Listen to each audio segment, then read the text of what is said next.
Good morning. Today, we're going to be diving into how self control doesn't work without God.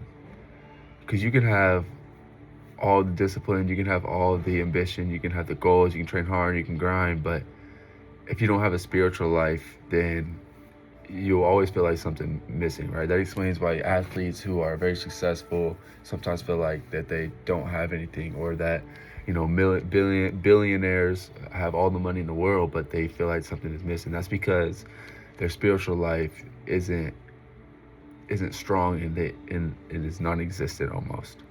But with God, you don't transform yourself first, right? God will put you through certain things and allow you to have mercy and show you kindness and love.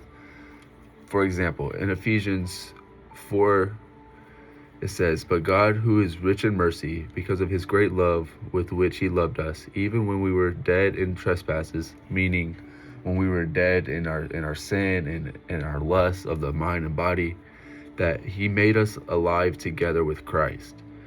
Notice how he says together. He didn't say just you, he says together, meaning everybody around us, that all the followers of Christ. He made us alive together and raised us up together and made us sit together in the heavenly places in Christ Jesus. Now, how does he do this? In verses 8, it says, "For by grace you have been saved through faith, and that not of yourselves, it is the gift of God."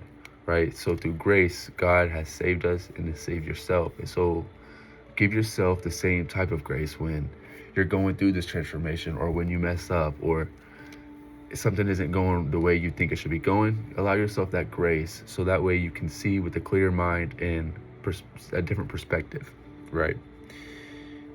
Now, a key verse in Ephesians 2, verse 10 says, "For we are his workmanship, created in Christ Jesus for good works, which God prepared beforehand that we should walk in them." Now, to me, that means God has already planned out what we're going to go through, and the things that we should have. And if we don't seek those things, and if we don't try and step out of our comfort zone and work towards those things, because it says we are his workmanship. So we're workers of his ideas and of his goals that he has already put in front of us to work through. So if this lesson really inspired you to go out and work today, I feel very grateful to be the one to have inspired you to do so. As always, have a wonderful day, and make sure you tell somebody you love them.